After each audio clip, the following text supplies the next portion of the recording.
দর্শক, রাজশাহীর দুর্গাপুর উপজেলায় দুই চেয়ারম্যান প্রার্থীর কর্মী সমর্থকদের মাঝে সংঘর্ষ হওয়ার ঘটনা আমরা শুনতে পেয়েছি। দর্শক, এই সংঘর্ষে কিন্তু 6 জন রাজশাহী মেডিকেল কলেজ হাসপাতালে ভর্তি হয়েছেন, আরও 3 জন আমরা শুনেছি দুর্গাপুর উপজেলা স্বাস্থ্য কমপ্লেক্সে তারা চিকিৎসা নিচ্ছেন।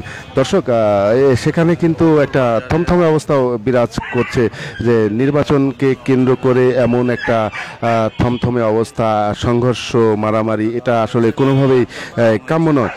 যেখানে কিন্তু আমরা সকাল থেকে পার্শ্ববর্তী উপজেলা পুঠিয়াতে দেখতে পাচ্ছি যে সৌহার্দ্যপূর্ণ আচরণ দুই চেয়ারম্যান প্রার্থীর মধ্যে কোলাকুলি করতে আমরা দেখেছি। আর উল্টোটা তার চিত্র কিন্তু পার্শ্ববর্তী উপজেলা দুর্গাপুরে কিন্তু হয়েছে। সেটা কারা বলতেছে কথা? এটা হলো যে আসের, তারপরে ওই যে রইদুল, ঘোড়ার লোক এরা হয় আন্দাজ, অত লোকের নাম বলা যায়। তারপরে কি হলো? লোক বাড়ি মারছে আমার এই জায়গায়, আমি পড়ে গেছে, আমার 3টা হাতে করলে এটা খাওয়া হয়ে গেছে। হ্যাঁ, হয়ে গেল